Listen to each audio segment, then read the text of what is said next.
nós temos o modelo da mente. O modelo da mente ele foi desenvolvido por Gerald Cain, que foi aluno do Dave Elman. E ele divide a mente em 3 partes. Eu vou fazer algo simples aqui, tá? Então a gente tem mente consciente, mente subconsciente e mente inconsciente, não é isso? E o que está escrito aí na mente consciente? Força de vontade, memória de curto prazo, que mais? Atenção, raciocínio. Ou seja, o que essa mente consciente faz? Ela critica, ela julga. Essa mente é analítica, ela é responsável pelo nosso planejamento de ideias, mas também ela é responsável pela nossa motricidade. Toda vez que eu estou tendo essa motricidade para eu tomar um copo d'água aqui, o meu córtex pré-frontal está trabalhando, certo? Algumas pessoas têm essa mente muito resistente e é difícil entrar no íntimo da pessoa, concorda? É muito cética, muito resistente. Então é um sistema de proteção. E outras têm muito rasa essa mente, né? Oh, vamos ali? Vamos. Não, vamos ali, vamos também. Não, vamos aqui, tá, também. Onde você falar, vai com qualquer um, vota em quem se fala, vota nesse, vota naquele, vota também. Ela precisa de fortalecer o córtex dela, porque ela não está muito segura. E o córtex é importante, então, para a gente ter esse discernimento. Se eu falar assim, pessoal, vamos almoçar comida podre hoje? Vamos, gente, é gostoso. A cara de vocês, né? Vamos, gente. Não? Não, por que você falou não? Porque você tem um córtex que fala assim, cara, não vou fazer isso. Se eu comer isso aí, eu vou passar mal. Você tá doido? Então, você tem o córtex, é como se fosse o vigia do banco. Ele tá ali falando assim, deixa eu ver. Você pode entrar. Você só depois das 2. Você só se tirar os metais? Não, você é de casa, pode entrar. Não é assim? Então, ele tá ali mandando e desmandando. E é aquele diálogo interno que fica na nossa cabeça. Pipipi, pipipi, pipipi, pipipi, pipipi, faça isso, faça aquilo. Pensa nisso, pensa naquilo, que às vezes você não consegue dormir de tanto pensamento que tem naquela. Tem hora que você acha que você vai pirar? Você fala assim, dá para calar aí um pouquinho? Que eu quero dormir? Que fica um monte de bichinho falando ali? Quem tem isso? Ninguém tem? Todo mundo tem, não é? É o diálogo interno. A gente tem cerca de 70 mil pensamentos por dia. Desses 70 mil, segundo a neurociência, cerca de 90% são os mesmos. Por isso você tem os mesmos resultados na vida, porque tentando pensar da mesma forma, você tem o mesmo resultado. Você tem um resultado diferente, você tem que ter um estímulo diferente, beleza? A mente consciente tem aquela memória de curto prazo. Sabe quando a pessoa acabou de falar o nome dela e você já esquece? Como é que se chama mesmo? Ou, nossa, se eu perguntar de novo, já perguntei 2 vezes. Porque você não criou a associação. Você tem que criar associação com o nome da pessoa. Eu sempre crio quando posso. Por exemplo, tinha um curso meu de PNL que eu memorizei o nome de todos os alunos. Mas tinha uma aluna que ela tinha um nome em comum. Ela se chamava Rizeli. Rizeli, como é que eu vou gravar esse nome? Rizeli, lembra Risoli, Rizeli alegre. Aí eu lembrei de um Risoli sorrindo alegre e pus de frente o rosto dela e falei, Risoli alegre, Rizeli, pronto. Nunca mais vou esquecer. Quando eu ver ela, eu posso até não lembrar do nome, mas eu vou lembrar do Risoli alegre e vou lembrar do nome dela. Aí, genial. Os grandes campeões de memória fazem isso. Eles criam histórias, muitas vezes cômicas na mente deles, porque aí ele lembra, quanto mais ridícula for a associação, mais você vai lembrar. Mas se você não cria uma associação, fica na memória de curto prazo. Tá aí a força de vontade, não é? Ah, eu tenho força de vontade, mas não consigo parar de fumar. Porque o que quer fumar é 5%, o que quer parar de fumar é 5%. Você tem todo um aparato inconsciente, um mecanismo que já faz funcionar aquilo. Faz sentido? E o subconsciente? O nome diz subconsciente, ou seja, está abaixo do consciente. Subconsciente já está escrito o que aí, ó? Memória de longo prazo, o que mais? Emoções, hábitos, fobias, não é? Autopreservação. Basicamente, que segundo Gerald Cain, nessa mente estão todas as nossas memórias desde que estávamos no útero da mamãe. Já tínhamos medo, frio, calor, quando nascemos, uma explosão de sensações, decodificamos gostos, sabores, formas, expressões faciais, passamos por traumas, fobias. e chegamos aqui hoje. Quem já viu o filme Sem Limites, do Bradley Cooper? Esse filme é muito legal. Anotem aí para vocês verem. Esse filme conta a história fictícia, né, do personagem central do filme, onde ele está no fundo do poço. E ele toma uma droga, chamada NZT. E aí ele fica muito inteligente, porque ele acessa tudo que está no subconsciente dele. Então, assim, ele viu uns caras lutando no YouTube e ele sabe fazer aquilo. Ele viu um pouco sobre investimentos, ele sabe. Imagina o tanto de coisa que você sabe, mas não sabe que sabe. Quantas aulas de matemática você já fez na vida? E talvez você apanhe numa regra de 3. Quantas aulas de inglês você já fez na vida? Não é? Imagina se você visse só uma vez e aprendesse.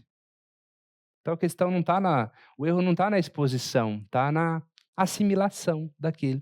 Mas em algum lugar está lá, talvez você até já saiba, mas não consegue emergir isso para o seu córtex e fazer isso ser funcional. Tanto tem gente que entende tudo em inglês, mas não fala. Ou seja, está lá o inglês, só não trouxe para a estrutura linguística para gerar a comunicação. Ok? Então, o subconsciente, ele tem essas memórias todas. Ele tem o problema e a solução. Quando eu trato uma pessoa, eu só consigo tratar ela porque o recurso dela está lá dentro dela. Eu só consigo fazer você sentir paz, que a paz está dentro de você. Eu consigo fazer você perdoar, porque o perdão está dentro de você. Eu não ponho nada de novo, não. Eu só pego o que você já tem e reconecto os cabos. É isso. Como eu digo, todo problema já tem uma ressignificação oculta. Basta descobri-lo. Todo problema já tem uma ressignificação oculta. Basta descobri-lo. A hipnoterapia vai ajudar a descobrir esse ressignificado. E se fizer sentido para você, você vai tomar essa decisão. E ao tomar essa decisão, vai mudar os seus comportamentos. O subconsciente, ele tem uma inabilidade que a gente se apropria dela, que é o subconsciente não questiona. Ele aceita. Por isso que uma pessoa num show de hipnose come uma cebola achando que é uma maçã. E funciona, não é? Tem gosto de maçã, cheiro de maçã, crocância de maçã, mas é uma cebola. Ora, claro. Hipnotizou ela, tira fora o consciente e lança a sugestão no subconsciente. Seu desejo é uma ordem. Tudo que você lançar aqui, respeitando o bom senso e as leis que já existem, vai funcionar. Por que respeitando o bom senso? Porque quando eu falo tudo, né, não é bem tudo. E agora você voa igual o super-homem. Não. Tem outra lei impactante aí, que é a lei da gravidade. Não sei que você burle essa lei, né? Tem a lei do bom senso, né? Com todo respeito, mas um anãozinho não vai jogar na NBA, concorda? A não ser que tenha uma NBA de anõezinhos. Então, respeitando as regras do jogo, respeitando o bom senso, tudo é possível. Qualquer coisa que você lançar nessa mente subconsciente, você aceita como verdade. Olha o poder disso. Então, você pode mudar o seu software mental a qualquer momento. Segundo a neurociência, aquilo que a gente vê e aquilo que a gente imagina para o cérebro é a mesma coisa. Pegaram 2 tenistas, um profissional e um aposentado. Conectaram eles aos equipamentos de neuroimagem. Um jogava enquanto se mensurava os resultados e o outro imaginava que jogava. Colocaram os 2 cérebros lá no computador, a imagem deles. E os cientistas não sabiam de quem que era qual. Esse é do jogador ou do aposentado? O que imaginava que estava jogando era como se estivesse jogando. Olha o poder disso, gente. Se aquilo que eu vejo, que eu imagino, é a mesma coisa, há uma conclusão que a gente tira, que leva a outra, que leva a outra, que leva a outra, ok? Então quer dizer que eu mudo a minha realidade interna. A minha realidade interna, ela é plástica, ela é alterável. Eu que escolho. Eu escolho o tempo todo. Só que você tem que acreditar que você está no controle. Se você não acreditar, aí você é uma vítima da aleatoriedade das coisas. Aconteceu comigo. Fizeram isso para mim. Isso e aquilo. E você nunca está no comando. Mas sim, você está sempre criando a sua realidade de alguma forma. Tá? Segundo a própria neurociência. Então, o subconsciente é essa mente que reage. Então, para chegar lá, eu tenho que distrair o vigia do banco. Eu posso colocar o meu comparsa para falar com ele enquanto eu entro pelo fundo. Olhe para a ponta do meu dedo. Distrair o vigia do banco enquanto eu estou sugestionando. Eu posso convencer ele, logicamente. Cara, eu preciso pegar um crédito aí. Por favor, eu estou passando necessidade. E aí ele começa a chorar e eu também. Ele me libera e eu entro. Eu só sei de uma coisa, eu preciso da autorização dele ou não para chegar aqui no subconsciente. Quando eu chego aqui, o jeito mais fácil de chegar aqui é através das ondas teta. Quando eu coloco a pessoa em teta, o subconsciente se abre. E aí as sugestões lançadas tornam-se realidade. Vocês curtem isso, gente? Vocês estão curtindo isso? Tá caindo a ficha para vocês? Tem que cair a ficha, assim, tac, sabe? Quem é da época do orelhão aí, quando caía a ficha? Né? E aí tem o inconsciente. Segundo Gerald Cain, o inconsciente é responsável pelo sistema nervoso autônomo central e pelo sistema imunológico. Acabou. Então eu tenho uma mente que não preciso cuidar dela, ela se autogerencia. Concorda que existe uma inteligência em nós que cuida de nós? Você não tem que preocupar em bater o coração. Imagina se tivesse que lembrar disso. Você não precisa preocupar em funcionar seu intestino. É óbvio, né? Mas não é legal. Eu não preciso. Tá funcionando. Aqui não falar assim, bate, vai, funciona. Não, tá funcionando. Muito embora, se eu ficar muito nervoso, muito agitado, ele vai bater mais rápido. Mas eu tenho uma inteligência que cuida da minha imunidade. Se eu fizer uma ferida leve no meu dedo, eu tenho uma inteligência que vai lá e reconstrói. Olha que incrível isso, gente. É uma inteligência automática, autônoma. E segundo Geraldo Cain, esse é o inconsciente. E o subconsciente é uma mente que a gente treina ela a ser automática. Então, por exemplo, primeira vez que você foi aprender a dirigir, você teve que até abaixar o volume para saber fazer baliza. Você tinha que prestar atenção na embreagem, no acelerador, é tanta coisa, né? Seta, é retrovisor.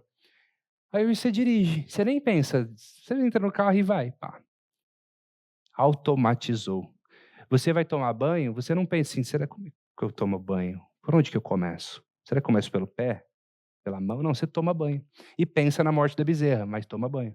Você vai escovar o dente, você também não fica assim, será que hoje eu começo pelo canino ou pelo molar? Não, você escova o dente e pensa em qualquer coisa, não é? Mas você também automatizou um monte de porcaria.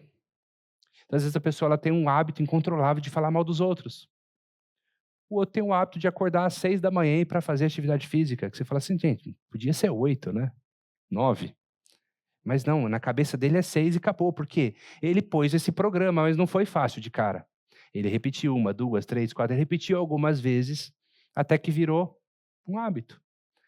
Por exemplo, a pessoa que ela é vegana, você acha que ela sofre muito por ser vegana? A não ser que ele esteja começando.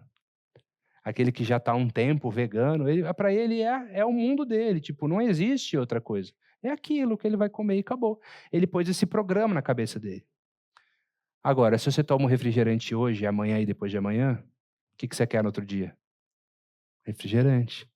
Suas papilas gustativas estão preparadas, estão pedindo aquilo é feito para você querer mais.